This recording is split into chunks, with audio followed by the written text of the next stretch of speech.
그냥 누구에게나 일어나는 소소한 이야기, 우리 평범의 일상의 이야기들을 수다로 떨고 그리고 조금 생각해보는 그 누나입니다. 2022년 새해가 시작됐습니다. 여러분 새해를 즐겁게 맞이하셨나요? 저는 갈수록 연말 연시에 대한 감흥이 떨어집니다.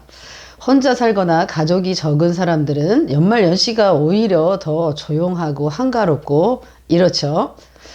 12월 31일과 1월 1일이 도대체 무슨 차이가 나길래 이렇게 연말 연시만 되면 난리인지 모르겠어요. 아마 똑같은 날에 금을 그어놓고 의미를 부여하고자 해서 그런 거겠죠. 이번 해에도 연말 연시에 연하장 이런 것들이 많이 날아왔습니다. 예전에는 손글씨로 이쁘게 쓴 그런 카드나 연하장 을 많이 받았었는데 올해는 하나도 못 받았어요. 물론 저도 하나도 안 보냈지만요. 대신 그 단톡방이나 아니면 개인 톡방으로 이쁘게 앱상에서 만든 연하장 이런 것들을 보냈죠. 앱을 이용해서 누구나 쉽게 카드 이런 것들을 만들 수가 있어서요. 신기발랄하고 톡톡 튀는 그런 감성이 묻어있는 카드들을 여기저기서 마구 날립니다. 그 있잖아요. 디지털의 특성이 무한복제잖아요. 한번 꾹 누르면 무한복제돼서 여기저기 다 퍼날릴 수가 있는 거죠. 특히 올해는 호랑이 해라서 그런지 호랑이 사진이 들어간 그런 연하장을 많이 받았습니다. 12월 31일까지 마무리 짓지 못한 일이 있어서 노트북 앞에 앉아서 계속 일을 했습니다. 일을 하다가 필요한 자료가 있어서 후배에게 카톡을 보냈어요. 저 땡땡땡 미안하지만 혹시 PPT랑 매뉴얼 작업한 거 있으면 보내줄 수 있어요? 그랬더니 바로 오더라고요. 카톡으로. 그 친구도 아마 그 컴퓨터 앞에서 일을 하고 있었나 보죠. 서로 이렇게 카톡을 주고받은 김에 새해 덕담을 했습니다. 저한테 그 누나 TV 가끔 가다 보고 있다고 하면서 엄마가 잘 계시는지 묻기도 하고요. 2021년 의미있게 마무리하시고 2022년 강건하세요. 이런 문자도 보내줬습니다. 그러다가 그 친구가 저한테 이제 서로 이제 빠이빠이를 해야 되니까 저한테 이모티콘을 하나 쐈는데요. 사방에서 네이클로버가 막 발산되면서 행복한 일만 그득하세요. 뭐 이런 이모티콘이 날라온 거예요.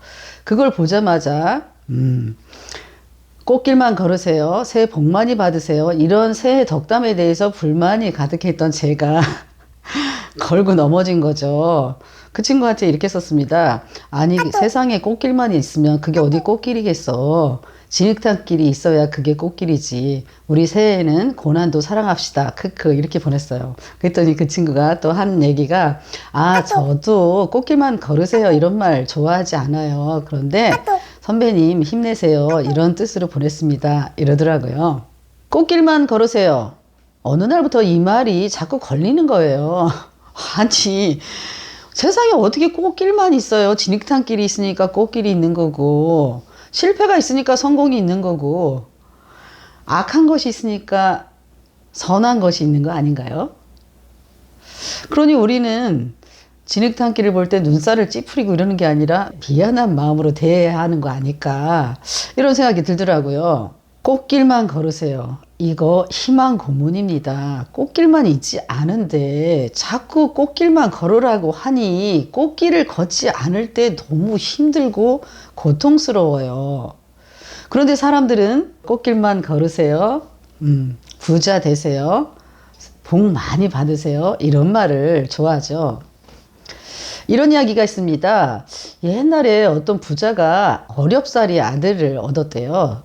너무 좋았겠죠. 동네 사람들이 다 모여서 축하를 해주러 왔습니다. 덕담 한마디씩 다들 했죠. 이 아이는 아주 커서 부자가 될 겁니다. 이 아이는 아주 큰 벼슬을 얻을 겁니다. 이런 덕담을 했죠. 주유는 입이 이렇게 찢어졌겠죠. 그런데 왔던 손님 중에 한 사람이 이렇게 얘기를 했습니다. 이 아이는 죽을 겁니다. 어떻게 됐겠어요? 사람들이 다 달려들여서 마구 때렸다는 거죠. 이 이야기는 루신의 산문집 헛허허허에 나오는 이야기랍니다. 그런데 생각해 보세요. 이분들이 했던 말들 중에서 정말 정확한 말은 이 아이는 죽을 겁니다. 이 말 아니겠어요? 부자가 될 거다. 큰 벼슬을 얻을 거다. 이런 확실하지 않고 애매모호한 말을 한 사람들은 환영받고 누구나 태어나서 한 번은 다 죽는 건데 죽을 거라는 진실을 말한 사람은 몰매를 맞았다는 거죠. 삶 자체가 고통입니다. 뭐 그 고통이라는 걸 알고 피하지 않고 받아들이면 덜 고통스럽겠죠. 생각해 보세요. 태아가 10달 동안 컴컴한 엄마 자궁 속에 있다가 좁은 산도를 통해서 빠져나올 때 그 고통을 생각해 보세요. 태어나서 숨을 쉬고 그리고 살아가다가 늙고 병듭니다. 누구도 피해갈 수 없는 늙고 병들어가는 것 얼마나 큰 고통이에요. 아무도 알아주지 않는 외롭고 쓸쓸한 길이죠. 그러니 우리는 고통을 피하거나 외면하거나 도망치려거나 이러지 말고 고통 그 자체를 사랑해야 될 것 같아요. 그 누나가 힘든 일을 겪더니 좀 이상해진 것 같은데 혹시 이러실 분들이 계실지 모르겠는데요. 많이 쓰고 있는 좋은 말이라고 하는 덕담 속에 숨어있는 생각이 뭔지 한번 끄집어 봤을 뿐입니다.